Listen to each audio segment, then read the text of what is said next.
दो भाइयों की लड़ाई। जज मेहता हमेशा की तरह वक्त पर कोर्ट पहुंच गए थे और अपने सामने पड़े ढेर सारे केसों की फाइल देखकर हमेशा की तरह उनका मन उदास हो गया था। जब से वे जज बने थे उन्होंने हजारों केसेस की सुनवाई की थी और इन सब में मारामारी, धन दौलत, जमीन के लिए लड़ाई, स्त्रियों के लिए लड़ाई, चोरी चकारी, लूटपाट, इन सब के अलावा और कुछ खास नहीं होता था। अपने रूटीन के हिसाब से उन्होंने अपने सामने पड़ी फाइलों को चेक करना शुरू किया।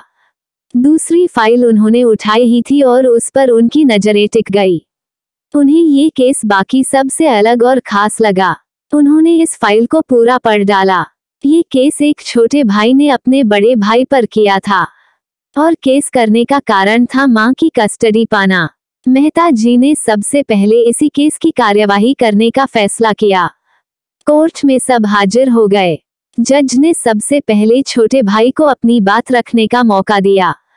छोटे भाई ने कहा, जज साहब, मेरी उम्र 50 वर्ष है और मेरे बड़े भैया की उम्र 60 वर्ष है।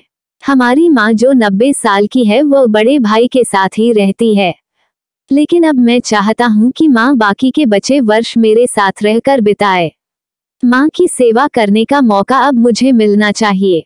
मैंने बड़े भैया को काफी समझाया कि अब आपकी भी उम्र हो चली है, अब आपकी सेहत भी अच्छी नहीं रहती और आप दिल के मरीज भी है। मैं अभी स्वस्थ हूँ, इसलिए बेहतर यही होगा कि माँ की सेवा करने का मौका अब मुझे दिया जाए। वैसे भी माँ पिछले 40 सालों से उनके साथ ही तो रह रही है। क्या मेरा हक नहीं बनता कि माँ मेरे साथ भी रहे? लेकिन बड़े भैया है कि इस बात को मानने के लिए राजी नहीं है, इसीलिए मजबूरी में मुझे उन पर केस करना पड़ा। अब बड़े भाई की अपनी बात रखने की बारी थी। बड़े भाई ने कहा, ये बात सच है कि मेरी उम्र 60 साल है।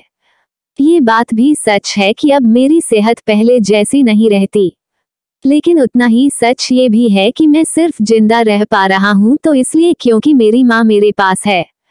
चाहे मेरी सेहत कितनी भी खराब हो, चाहे मेरी जिंदगी नर्क जैसी हो, लेकिन मेरी माँ मेरे पास होने की वजह से वही तकलीफों भरी जिंदगी स्वर्ग जैसी बन जाती है। जज साहब, आप ही बताएं, मैं माँ को अपने से दूर कैसे होने दे सकता हूँ? जज ने बड़े भाई से कहा कि तुम खुद कहते हो कि तुम्हारी सेहत अच्छी नहीं रहती, तो भला तुम कैसे अपनी माँ की देखभाल अच्छे से कर पाओगे, ये भी तो सोचो।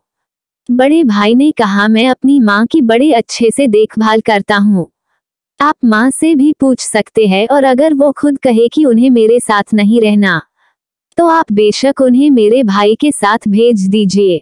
जज को ये बात ठीक लगी और उन्होंने माँ को अदालत में बुलाने का फैसला किया। 90 साल की बूढ़ी माँ बड़ी ही कमजोर थी। वो जैसे तैसे व्हीलचेयर से अदालत में आई। जज साहब ने उनसे उनका फैसला पूछा तो माँ ने कहा कि मेरे लिए दोनों ही बच्चे समान है, किसी एक का पक्ष लेकर दूसरे को नाराज नहीं कर सकती। आप तो जज है, आप तो ऐसे फैसले हमेशा लेते हैं। आप जो भी फैसला लेंगे वो मेरे लिए आखिरी फैसला होगा और मैं चुपचाप उसे मान लूंगी। जज साहब बहुत परेशान हो गए। उन्होंने अपनी पूरी जिंदगी में ऐसा अनोखा केस कभी नहीं देखा था। हमेशा दो भाई अपने माता पिता को एक दूसरे पर थोपते हैं। एक कहता तुम रखो तो दूसरा कहता तुम ही रखो। जज का आश्चर्य तब और भी ज्यादा बढ़ गया जब उन्हें पता चला कि माँ के पास दोनों बेटों को वसीयत में देने के लिए फूटी कौड़ी भी नहीं थी। बड़े सोचने विचारने के बाद जज ने फैसला किया कि माँ को अब छोटे भाई को सौंप देना चाहिए। ये फैसला सुनते ही बड़ा भाई जमीन पर बैठ पड़ा और फूट फूट कर रो पड़ा। उसे रोता देख कोर्ट में हाजिर सभी के साथ जज की भी आंखों से आंसू बह निकले।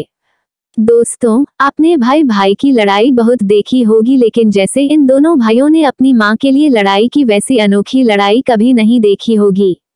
इस कहानी से और इन दोनों भाइयों से हमें सीखना चाहिए कि अपने माँ बाप का कर्ज कैसे उतारा जाता है और माँ बाप की सेवा कैसे निस्वार्थ भाव से की जाती है।